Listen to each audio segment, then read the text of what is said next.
Daniel Camargo Barbosa, known as the sadist of El Charquito and the Mangrove Monster, is a prolific Colombian serial killer, pedophile, ephebophile, serial rapist, stalker, and robber who is believed to have raped and murdered 180 young girls across Colombia and Ecuador between 1974 and 1986.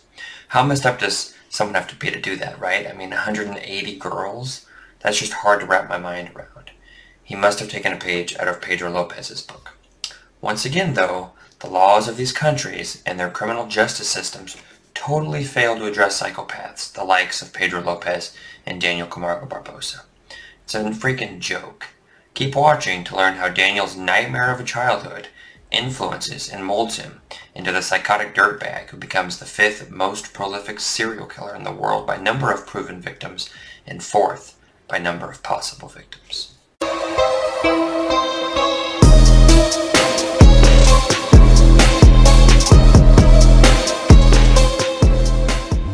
Hi there, my name is Misha. Welcome to All Things True Crime, or welcome back if you're a regular.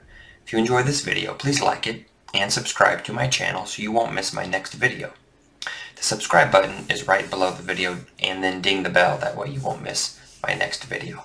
That's All Things True Crime. It's January 1930 in a small town in the Colombian Andes. A wealthy man and his very pregnant second wife welcome a son, Daniel. It is the man's second child. He has a daughter from his first marriage. The boy is the woman's first child.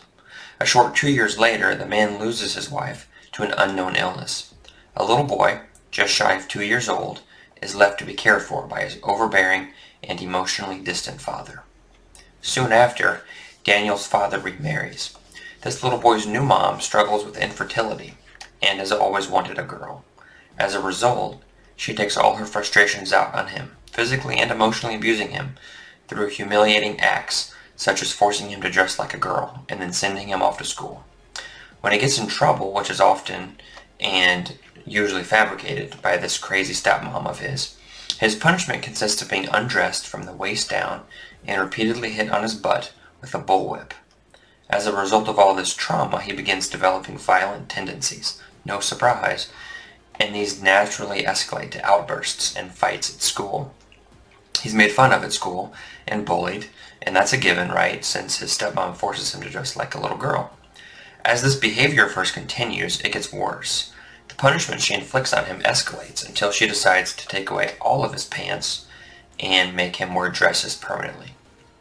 What in the heck is her motivation? I mean, just why? Why would you do that? Quit being so hateful. I mean, calm down and be nice. Is that too much to ask? She's clearly off her rocker. And as if that punishment isn't bad enough, she then invites his classmates over to watch him and watch her berate him and have him walk around in his dresses. It makes me want to smack her. Poor little Daniel. A lot of people struggle with infertility. You know, it's a serious thing that sucks bad. I mean, trust me, I know. However, that doesn't give anyone the right to abuse anyone. And I'm sorry you've always wanted a girl. You married a man with a boy. Treat him as such. I will always hold that she is primarily responsible for Daniel becoming the psychotic rapist and killer he is, and very much responsible for his victims. She messed his psyche up big time. No one walks away from that trauma okay. That psychological abuse leaves permanent marks. So despite these terrible relationships with his father and stepmom, terrible is truly an understatement, and the devastating loss of his biological mother, he excels in school. Smart kid, reportedly having an IQ of 116, which according to the IQ chart is at the mid to higher end of above average intelligence. So as Barbosa continues to try to gain his father's approval, always seeking his approval and acceptance, he is struck down every time by his snide comments, telling him he is useless and a lost cause. He slowly loses hope for ever having a relationship with his father, and eventually stops talking with him altogether. The toll this takes on him manifests with him beginning to lie and manipulate everyone he interacts with. These new behaviors clearly stem from his father's continuous beratement and disapproval, combined with his stepmom's psychological torment, physical and emotional abuse, and the bullying and being made fun of that happens at school. Poor kid has no safe place where he is accepted and loved and able to just be himself and let down his guard. His parents deserve some serious retribution. Too bad he didn't make them two of his 180 victims. From what I understand, most serial killers don't go after those that abused them, like parents, because they're terrified of them. Which is too bad, because if anyone deserves to be the victims of a serial killer, it's those that helped mold the child into the killer. Right? Anyway, I digress. In the early 1940s, his father sends him to an all-male Catholic school, a prestigious boarding school in Bogota. Once again, he excels academically, and he's away from his parents and old bullies, so it's like a fresh start. However, all good things must come to an end, right? This once wealthy family hits hard times during the Colombian Civil War, La Violencia, and due to the war. Now, if you remember from my last video about Pedro Lopez, the monster of the Andes, he lost his father during the start of La Violencia, so their timelines do cross over this early on. Little Daniel is glad to drop out of school, though, and get a job to help his family make ends meet. With the constant bullying and ridicule, no surprise that he is thrilled to leave school for good. He takes a job as a door-to-door salesman, quickly learning that his skills of lying and manipulation make it easy for him to convince people to let him into their homes and to buy things from him.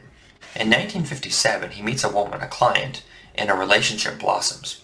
After a few short dates, he convinces her to move in with him, and they rent a house together. Expenses quickly add up, though, and by May of 1958 are more than he can sustain. He tries to supplement his income by robbing a convenience store. Oh, how convenient. It's owned by a client of his. He is arrested within a few short hours and booked at a minimum security prison for petty theft. One day, there is a distraction at the prison during shift change. He takes advantage of this, grabs a clipboard, pretends to be reading on it, and manages to walk out with the guards who are ending their shifts. It's insane. No one spotted him. In 1962, he falls in love with another woman and eventually decides to leave his girlfriend and their 2 children with her. He even becomes engaged to this new girlfriend while still dating his baby mama. What a piece of pee! At some point, he finds out that this new girlfriend slash fiancé of his isn't a virgin, as he had assumed, and as he one day comes home to find her in the sack with another dude. As the light in him dims darker and darker, his hatred of his stepmom morphs into despising all women and just everything feminine. At this point, in my mind, the little boy Daniel becomes the infamous serial killer known as the Mangrove Monster and the sadist of El Charquito. Instead of leaving his fiancée, he decides to use his manipulation skills to convince her to make things right with him. He convinces her that she is a huge disappointment to him and owes it to him. He tells her she can make it right by bringing him virgin girls and that he will take their virginity in place of hers, since she isn't a virgin. About messed up. So his fiancée starts by rounding up 5 young girls, lures them to their apartment, drugs them, and then Barbosa rapes them while they are unconscious. This routine of theirs lasts for around 2 years until they're caught in 1964, when their 5th victim realizes what has happened, alerts police, and then can identify them. They're both arrested. I'm not sure what sentence the fiancé gets, but Barbosa is sentenced to 3 years. Then somehow a second judge increases it to 8 years. I don't know how that happens, but anyway, this scumbag considers himself a victim and vows to rape again, this time promising to murder the victim after raping her so she can't report him to the police. He serves his full sentence before being released and moving to Brazil. Before he can even settle down, though, in 1973 he is arrested for illegal immigration and deported back to Colombia. He stays this time and takes a job pretty quickly after as a street vendor, peddling televisions. In May of 1974, he is walking past a school when he spots a 9-year-old girl he finds attractive. Okay, first of all, ugh. No. That's just no. Anyway, he lures her to a secluded area where he rapes and strangles her. He leaves the body where it dropped, and also leaves his television sets there. Maybe he's too shook up to think about grabbing the TV, I don't know. But the next day he returns to the scene of the crime to dispose of the body and retrieve his television sets. For some reason, a police officer in the area suspects him and follows him to the body. He is busted, arrested, and sentenced to 30 years in seclusion in Gorgana, which is reduced to 25 years. And Gorgona is an island about 22 miles off Colombia's Pacific coast. This place is nicknamed the Colombian Alcatraz. It's a scary place, but it's good for him. He deserves far worse. So he's imprisoned here in December of 1977. 10 years into his sentence, he escapes. Now, he is an intelligent scumbag. So he finds a rowboat on the island, apparently, on the beach. And I guess he stashes it away or something. I don't know. He hides it maybe, or buries it. I don't know. What I do know, though, is that he spends countless hours studying the water currents and boat routes, reading books about sea navigation, orienting himself with the waters, and learning about navigating the ocean with precision. He likely hatched this escape plan of his early on in his 10-year imprisonment. Once confident that he knows the lay of the water, not lay of the land, ha ha ha, he starts rowing and doesn't stop until he hits the mainland, which takes hours. Initially, the prison reports him as a fugitive, but authorities assume he has died at sea, as the currents are too treacherous to navigate without considerable knowledge and experience, and the fact that no one has ever successfully escaped before. The media even runs unsubstantiated stories about how Barbosa was eaten by sharks. Baby shark. As soon as he hits the land, he hightails it south to the Ecuadorian capital Quito, which is in the Andes. It's December 1984. He's freezing on a frigid night, and so he decides on a whim to head for the coast. Once his bus arrives in Quevedo, he happens upon another 9-year-old girl. He abducts, rapes, and murders her. This was the start of what would become around 55 rapes and murders in Ecuador. Keep in mind, he's already committed over 80 rapes and murders in Colombia. He's just racking up bodies left and right. What a psycho. So he's not really suspected due to the sheer number of bodies that are popping up. The police believe a gang must be responsible, not understanding that one person could be single-handedly committing all of these crimes. The police are throwing around theories about who is responsible, like cartels, white slavery rings, Satanists, other cults, powerful individuals who are just above the law. Little do they know, one man was behind it all. So Barbosa lives on the street and lives off of money he gets from reselling used ballpoint pens. What the... He also supplements his income by selling the clothes and valuables from his victims. He commits these rapes and murders in various nearby cities, but also in places further away like Ambato, a city where Pedro Lopez is active at the same time. Now remember from my previous video, flash flooding raises over 100 bodies to the surface in Ambato, a mass grave that Pedro Lopez dug and filled. Makes me wonder if some of those bodies belong to Barbosa. Who knows? So he's arrested in 1986 by 2 police officers after being found in possession of bloody clothes when he's just walking around town. The police officers see him holding the bloody clothing and approach him. He's taken into custody where he admits to raping and killing 71 victims in Ecuador. I bet they didn't see that confession coming. In 1989, he is convicted and sentenced to Ecuador's maximum 16 years. This is where he officially meets Pedro Lopez, the monster of the Andes. Could they have potentially crossed paths before on the street? Probably, sure, but we know for sure that they meet here in prison.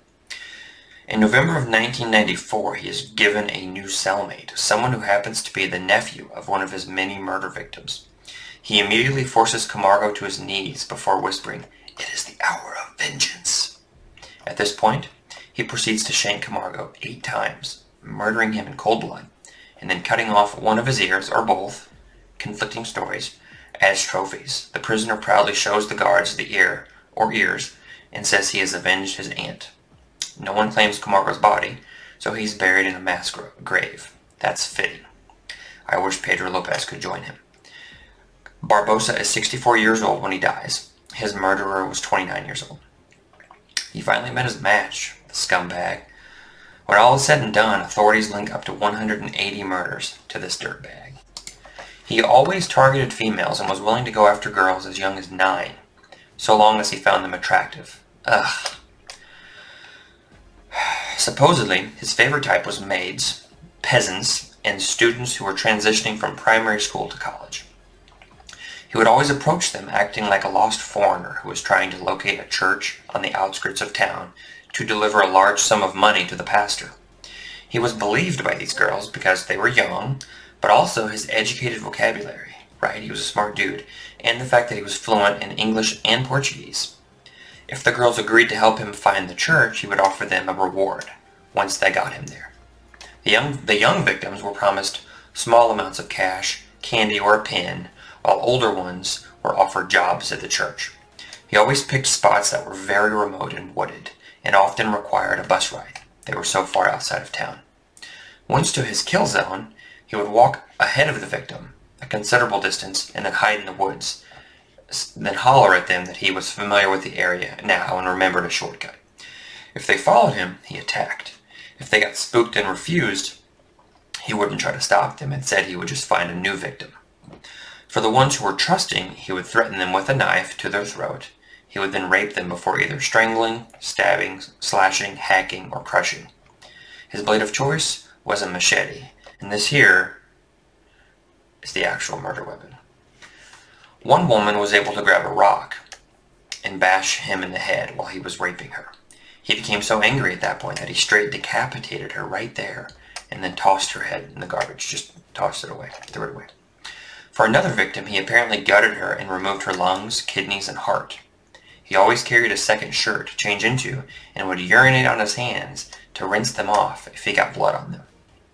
Another sick fact, he would often memorize details about his victims, like very small details, so that he could later call and taunt their families about their disappearance and murder. All in all, he raped and murdered 180 victims across something like 23 years. In his one jailhouse interview, he said that he preferred virgins, quote, because they cried. And this apparently gave him greater satisfaction. That's all for this episode of Serial Killers. If you enjoyed this video, please take a quick second to like it and subscribe to my channel, All Things True Crime. The subscribe button is right below the video, and then ding the bell, that way you won't miss my next video. I upload every Tuesday.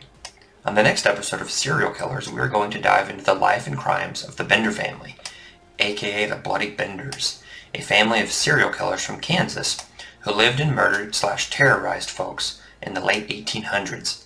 They are believed to be German immigrants due to their German accents, but this has never been confirmed. This is another video remake. I made a video about these crazy folks a while back, but due to poor audio quality, I am remaking it, and it's going to be even better. Mwahaha. So the Bloody Benders are believed to have murdered at least a dozen travelers before things started falling apart for them. Catch their fascinating story, how it all came to happen, their crimes, their crazy downfall, and subsequent disappearance right here on All Things True Crime. It's truly chilling. Until next time, stay safe.